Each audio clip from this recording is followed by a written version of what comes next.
There are bad horror movies, and then there's Night of Horror. A movie so padded, so boring, so insultingly stupid that I swear I lost brain cells watching it. I mean, more than usual. And this came out in 1981, the same year that gave us Evil Dead, An American Werewolf in London, and My Bloody Valentine. I mean, horror was thriving. Then how did something this craptastic sneak in? So this is Night of Horror. And if you think the movie's about a horror that occurs at night, then you already put more thought into it than the actual filmmakers did. Because the whole movie is just a story a guy's telling. Which guy? Well, it takes a bit to describe him because the first 5 minutes of the movie are their fucking backs. I've had some thinking to do. Yeah, that's what Gail was telling me. Oh, man, you steal away for a little while, and everybody starts getting all excited. But this is Steve, the guy that looks like he came in fourth at a Frank Zappa lookalike contest. And he's the one telling this story. This long-winded, nonsensical horseshit of a story. Now, this new album, especially with the single doing so good... Look, just don't worry about it, huh? It feels like I'm listening to band drama, and instead of telling the guy the truth on why he's been fucked up lately, he just makes up a really bad story, but doesn't fully think it out. And now I gotta listen to it. Look, if you want to get stoned after you get the songs down, and you get to rehearsal through and you know what you're doing, that's fine. But man, you know that you can't go in for new songs rehearsing like this. Did this guy really just say you can't be a musician while you're stoned? I can think of several dozen bands that would disagree. Also jazz musicians.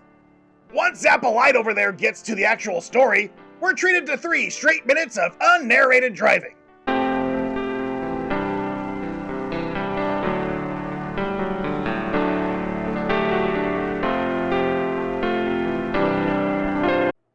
Why?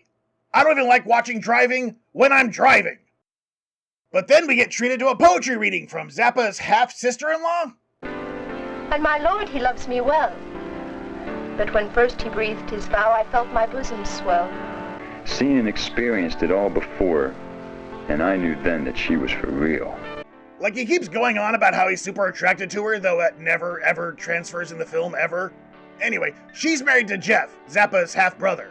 A man who acted with his face so poorly, I actually looked up if he had a muscle condition. Come on now. No, Dad wasn't all that bad. Dad, oh man, that is incredible. After all he put us through, you come along and call him Dad, almost like he was a real father. Turns out he just sucks. Oh, don't worry, it was nothing, just a lot of bent metal and police cars and people stopping the gate. Phrasing? What's the matter? Getting these awful feelings. They all went out to see what was going on. But he was right here. That's right, I saw him too. It's like he just disappeared. But he was here. I feel it. Oh good, we're driving in the RV again. Driving montages make my dick itch. But now the half-stepsister starts getting visions of Civil War reenactments and drawing people like Napoleon Dynamite. And then the RV breaks down. That is really fine. We're stuck here until Steve can get that muffler fixed. Hold up, pause. A broken muffler just killed the whole vehicle? You know the muffler's just a noise reducer, right? I mean, it does other stuff too, but you can drive without one. Jesus, I thought Alien Dead was dumb. But at least their car didn't die from a bad muffler. But then again, they were too busy creeping on stock footage of topless chicks to give a shit. Now the stepsister-in-law lady is actually getting the feels from a battalion of Civil War ghosts. Wait, others? How many of you are there? Damn. So, naturally, the answer is a roadside seance. A sentence I never thought I would say out loud. Try to stop all thoughts of evil, of hate, all thoughts of fear. Did she say beer?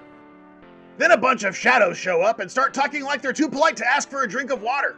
We were volunteer unit.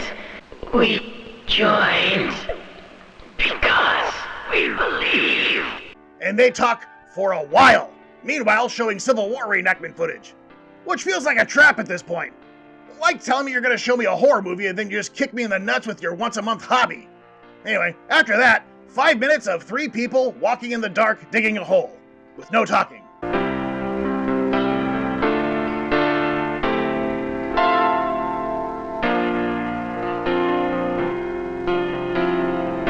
You know, if you clip out all the useless driving, poetry, Civil War reenactments, and night digging, you get roughly 10 minutes of not actually wasting my goddamn time.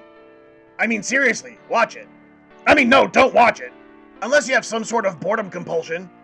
Or insomnia. Now, you might be thinking, wait, Lumpy, you didn't tell us the ending. And you're also really handsome. But yes, I did. And thank you. The dark lurching trio dig up some bones in a hole, and then we just cut back to Zappa, and he, kind of finishes up the story. The end.